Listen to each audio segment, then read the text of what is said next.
2024년 5월 31일 금요일 말씀 묵상 함께 시작합니다. 5월의 마지막 날 말씀입니다. 오늘 말씀은 사도행전 14장 1절에서 18절에 있는 말씀입니다. 우리 함께 세 번역으로 된 말씀 함께 봉독합니다.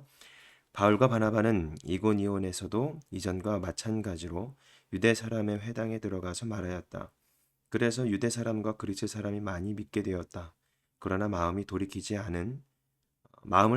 않은 유대 사람들이 이방 사람들을 선동해서 믿는 형제들에게 나쁜 감정을 품게 하였다.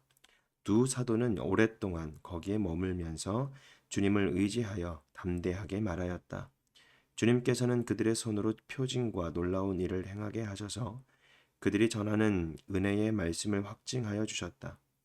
그 도시 사람들은 두 편으로 나뉘어서 더러는 유대 사람의 편을 들고 더러는 사도의 편을 들었다. 그런데 이방 사람들과 유대 사람들이 그들의 관원들과 합세해서 바울과 바나바를 모욕하고 돌로 쳐 죽이려고 했다. 사도들은 그것을 알고 루가오니아 지방에 있는 두 도시 루스드라와 더베와 그 근방으로 피하였다. 그들은 거기에서도 줄곧 복음을 전하였다. 루스드라에 발을 쓰지 못하는 지체 장애인 한 사람이 앉아 있었다. 그는 나서부터 못 걷는 사람이 되어서 걸어본 적이 없었다. 이 사람이 바울이 말하는 것을 들었다. 바울은 그를 똑바로 바라보고 고침을 받을 만한 믿음이 그에게 있는 것을 알고는 큰 소리로 그대의 발로 똑바로 일어서시오 하고 말하였다. 그러자 그는 벌떡 일어나서 걷기 시작하였다. 무리가 바울이 한 일을 보고서 루가오니아 말로 신들이 사람의 모습으로 우리에게 내려왔다 하고 소리를 질렀다. 그리고 그들은 바나바를 제우스라고 부르고 바울을 헤르메스라고 불렀는데 그것은 바울이 말하는 역할을 주로 맡았기 때문이다. 성 바깥에 있는 제우스 신당의 제사장이 황소 몇 마리와 화환을 성문 앞에 가지고 와서 군중과 함께 두 사람에게 제사를 드리려고 하였다. 이 말을 듣고서 바나바와 바울 두 사도는 자기들의 옷을 찢고 군중 가운데로 뛰어들어가서 외치면서 이렇게 말하였다. 여러분, 어찌하여 이런 일들을 하십니까? 우리도 여러분들과 똑같은 성정을 가진 사람입니다. 우리가 여러분에게 복음을 전하는 것은 여러분이 이런 헛된 일을 버리고 하늘과 땅과 바다와 그 안에 있는 모든 것을 만드신 살아계신 하나님께로 돌아오게 하려는 것입니다. 하나님께서는 지나간 세대에는 이방 민족들이 자기네 방식대로 살아가게 내버려 두셨습니다. 그렇지만 하나님께서 자기를 드러내지 않으신 것은 아닙니다. 곧 하늘에서 비를 내려주시고 철을 따라 열매를 맺게 하시고 먹을 거리를 주셔서 여러분의 마음을 기쁨으로 가득 채워 주셨습니다. 두 사도는 이렇게 말하면서 군중이 자기들에게 제사하지 못하게 겨우 말렸다. 아멘. 네, 오늘 말씀은 이고니아와 루스드라에 들어가서 말씀을 전하는 바울과 바나바의 모습을 우리가 함께 말씀을 통해서 묵상을 하였습니다. 여러분, 복음은 끝까지 계속 전해지고 있습니다. 그리고 멈추지 않고 있습니다. 바울과 바나바가 말씀을 전하는 길은 어, 하나님 말씀을 받아들고 그 말씀대로 예수 그리스도의 복음을 가지고 그것을 믿고 하늘나라의 그 소망을 가지고 있는 사람들이가 있는 반면 어, 더러는 유대 사람 편을 들고선 어, 정말 이 바울과 바나바를 모욕하고 또 오늘 말씀에도 나왔지만 어, 돌로 쳐 죽이려고 했던 무리들도 있었다라는 것입니다. 그러나 중요한 것은 그들은 어디에 있든지 오늘 이곳니온에서도 말씀을 전했지만 그곳에 무엇이 있었죠? 핍박과 또 위협이 있었습니다. 그러나 그들은 잠시 더베와 루스드라는 그런 근방으로 피했지만 거기에서도 하나님의 말씀을 줄곧 전하였다라고 오늘 또 말씀을 통해서 우리가 알게 됩니다. 참 하나님 말씀은 멈추지 않고 또 멈춰 있지 않고 어딘가 계속해서 흘러가고 있습니다. 오늘날에도 많은 선교사님들도 또 많은 곳곳에 가 계신 예수 그리스도의 복음을 전하는 그런 음, 분들이 참 많이 있다라는 것이죠. 방금도 제가 같이 사역했던 분이 선교사님으로 터키에 가 계시는데 잠깐 얼굴을 보도록 보려고 카톡에 전화를 잠깐 했는데 참 얼마나 귀한 또 우리 선교사님인지 모릅니다. 그만큼 복음이 이 선교사님들과 또 각각 나라에 퍼져 나가서 이 세계 모든 곳곳에 하나님의 말씀이 끝도 없이 복음이 전해지고 있다라는 것이죠. 더 나아가 우리가 살아가는 데 있어서 이 복음이 전해질 수 있는 것이 또 있습니다. 바로 우리들의 삶이죠. 우리들의 모습 자체에서 예수 그리스도의 복음이 흘러나도록 우리는 날마다 날마다 어떻게 해요? 든든히 주의 말씀으로 든든히 세워 나가야 되는 것입니다. 우리들의 믿음과 또 우리들의 신앙을 말이죠. 우리는 늘 날마다 우리들의 신앙 여정 가운데 우여곡절이 참 많이 있습니다. 근데 그것은 실패가 아닙니다. 교회로부터 부름받은 우리들의 이 삶을 단단히 주의 말씀으로 세워나가는 과정일 뿐입니다. 그렇기 때문에 우리가 그 문제를 너무나도 큰 문제로 삼지 않고 이 문제 앞에 어떻게 하면 하나님과 더 가까워지고 어떻게 하면 하나님의 그 복음으로 우리가 다시 쓰임받을 수 있을지 우리가 기대함으로 또 견디고 일어선다면 하나님께서 분명히 우리에게 더 큰 힘과 생을 허락해 주시고 마땅히 우리에게 능력을 허락해 주시면서 마땅히 이겨내 나갈 수 있도록 우리와 함께 동행해 주실 거라고 저는 믿습니다. 바울과 바나바는 계속해서 하나님의 말씀을 전하는 가운데에 루스드라를 통해서 전도를 하게 됩니다.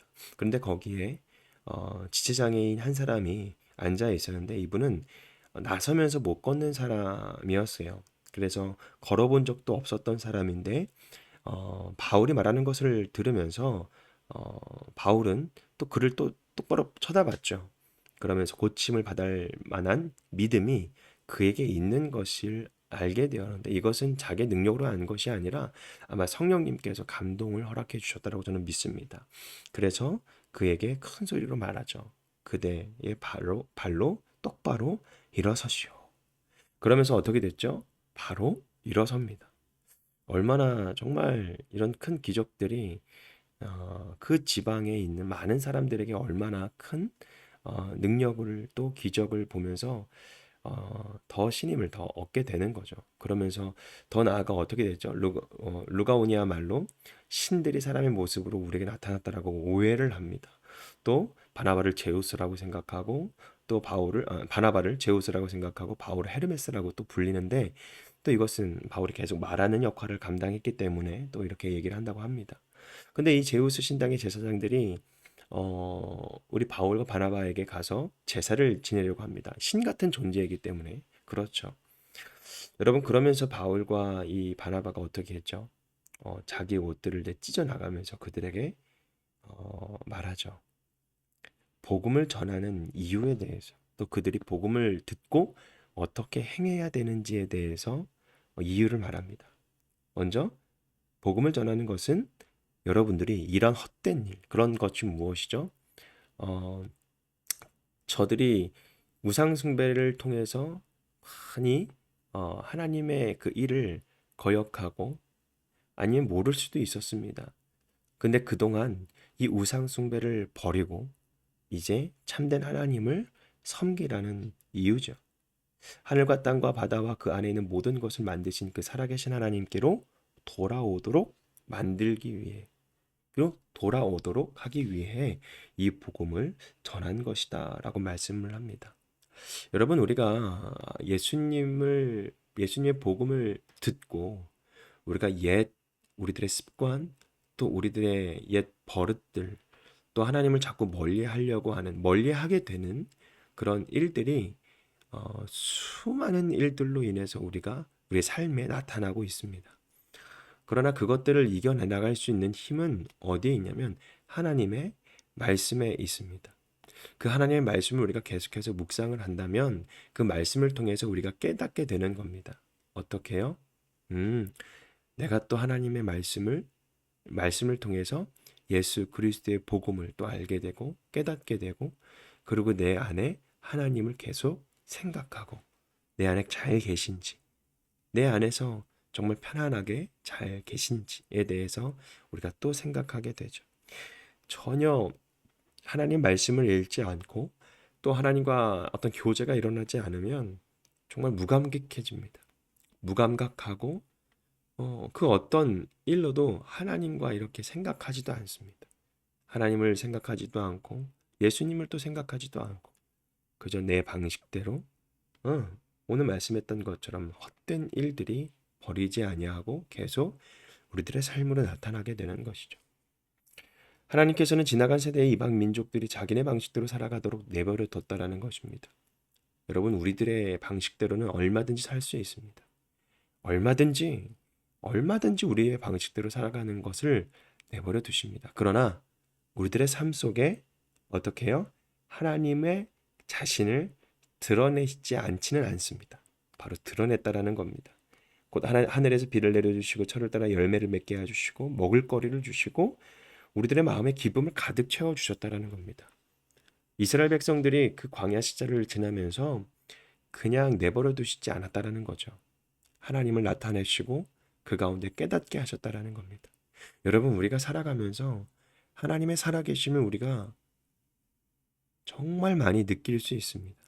그러나 우리들의 마음에 우리들의 방식대로 가득 차 있다면 느끼지 못하겠죠. 사랑하는 성도 여러분, 우리가 하나님 말씀을 우리가 먹어가면서 오늘 정말 하나님의 그 뜻이 우리의 삶 속에서 잘 나타나고 있는가?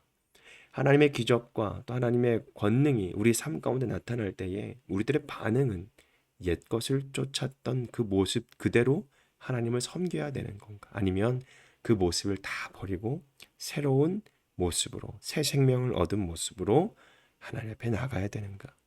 여러분, 우리가 잘 판단하고 또 잘 선택하고 성령님을 의지하며 오늘 하루도 살아가기를 주님 이름으로 부탁드리겠습니다. 오늘 하나님 말씀 묵상 마치겠습니다.